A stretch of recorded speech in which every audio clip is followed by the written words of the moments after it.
We didn't have a chance to chat about Motherless Brooklyn, given its running length, so here we are. Let's talk about it. How many of you saw that last Wednesday? Okay, with 5 being great and 1 being horrible. How many give it a 5? Wow, a 4? Good. A 3? No 3? How about a 2? There's a 2. All right, how about a 1? Okay, 2 to 5. Everyone want to say what they liked or didn't like about it? Don't all shout. Yes. Ed Norton.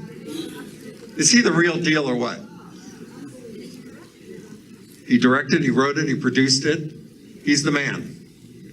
And acted in it. The guy's the real deal. Yes, it was a great cast. Yeah. Anybody else? Yes. Well, she said it's amazing the critics didn't like it at all.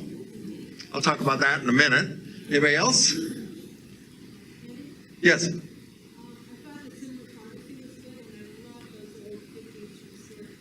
I did too. She loved the cinematography in those 50s restored cars. Yeah, they were all so darn clean. Did you notice that? There wasn't a blemish on those cars. They were good. Well, Motherless Brooklyn. Motherless Brooklyn is not doing well. I'll read this to you. I don't know if you heard about this or not.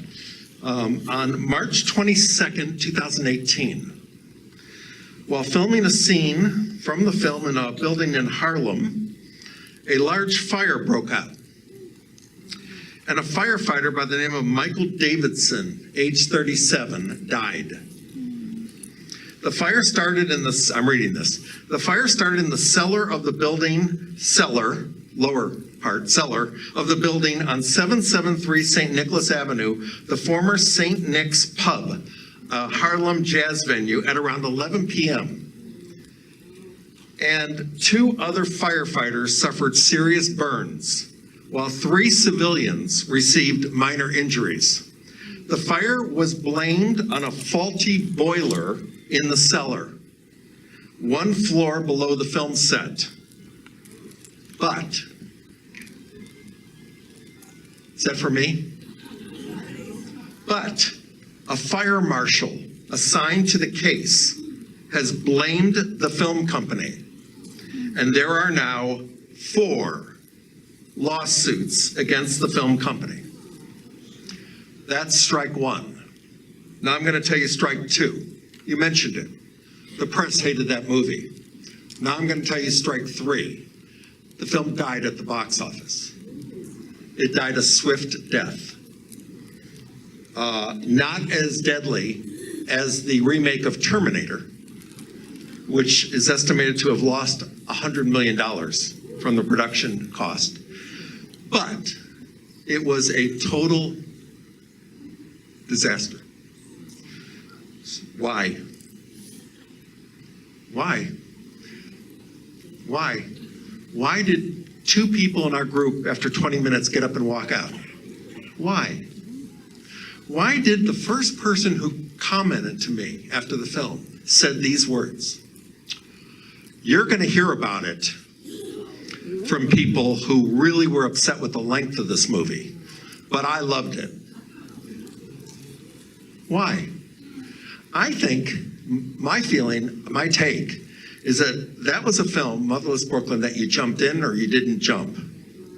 You were in it or you just weren't in it. And when I saw it in Toronto, there were critics just storming out. They just didn't like it. They weren't into it. I was totally into it. But again, I'll say it again, Ed Norton can do no wrong in my book. He is simply amazing. If you've seen him in other works like Primal Fear, which he was just incredible at, and I just think he's a superstar. So that's the story on Motherless Brooklyn.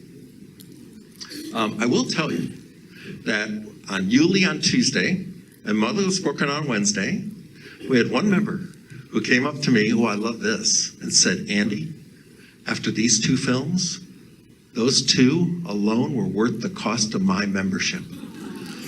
I couldn't wait to hug this woman so tightly. Anyways, let me just quickly tell you what's coming up in November. A week from tonight, we're going to show you a very interesting film that I saw at the Toronto International Film Festival called Waves, W-A-V-E-S, about an upper middle class African American family living in Miami and the couple's two teenage kids, one boy, one girl. The first half of the film centers on their son, while the second half of the movie centers on their daughter. This film is getting a lot of Oscar buzz, and I know that in Toronto they had to keep adding showings because of the buzz over this movie. Last week it was screened in Los Angeles. Two of my friends saw it in LA, that live in LA.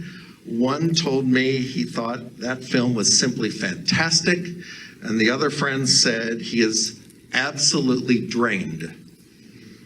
It's a powerful movie. So I'm eager for you to see it, and I'm eager for you to tell me what you think of it. And then 2 weeks from tonight, we see a very exciting German thriller called Balloon, based on a true story about a family who attempts to escape East Germany by creating and flying a homemade balloon from East Germany to West Germany.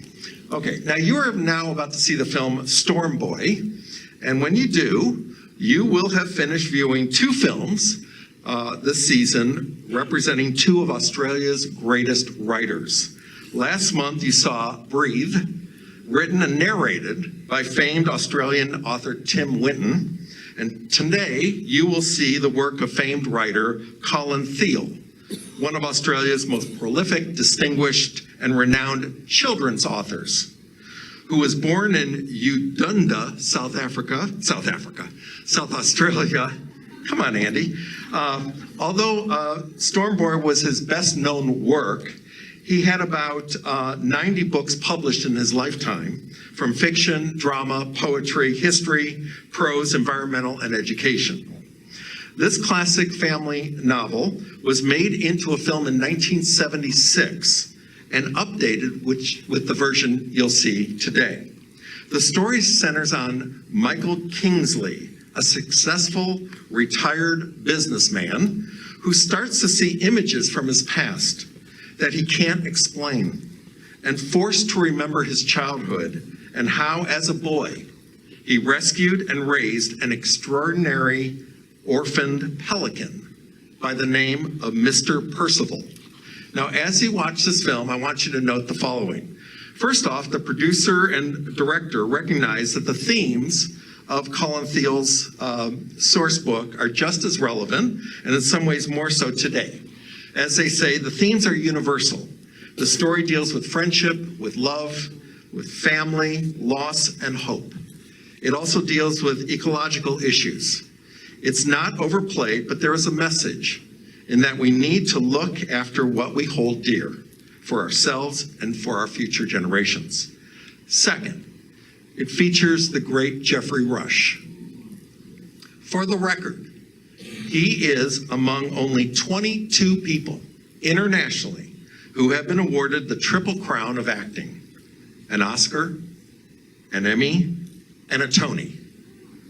He has received 4 Oscar nominations: The King's Speech in 2011, Quills in 2001, Shakespeare in Love in 1999, and Shine, for which he won Best Actor in 1997. And ironically, his previous film prior to this one also centered around the water: Pirates of the Caribbean, Dead Men Tell No Tales. And get a load of the performance of the young boy in this film. His name is Finn, F-I-N-N Little. He is an 11-year-old Australian actor born and raised in Brisbane, Queensland, and makes his feature film debut in this movie.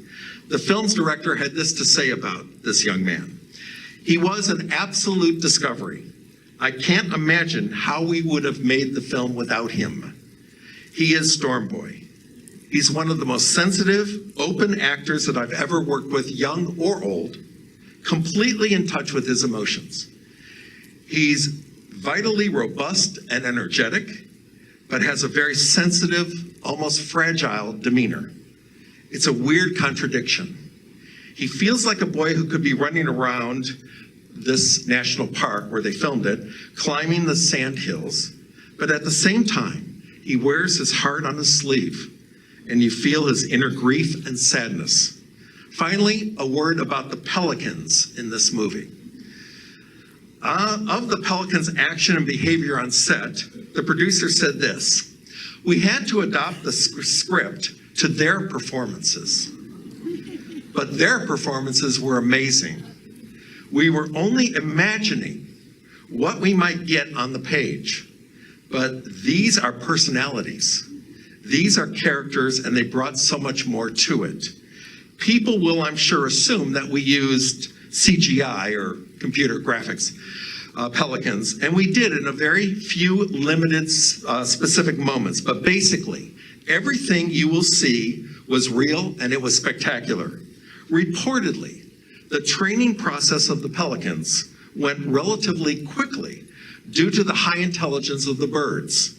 In fact, if they flew away during the filming, a red bucket was put out, signaling to the birds to come back, and they will receive more than one fish treat. So, put all that together. I'm eager to hear what you think of this movie. I'll be back afterwards to hear your thoughts. Now I gotta run next door. Enjoy the film.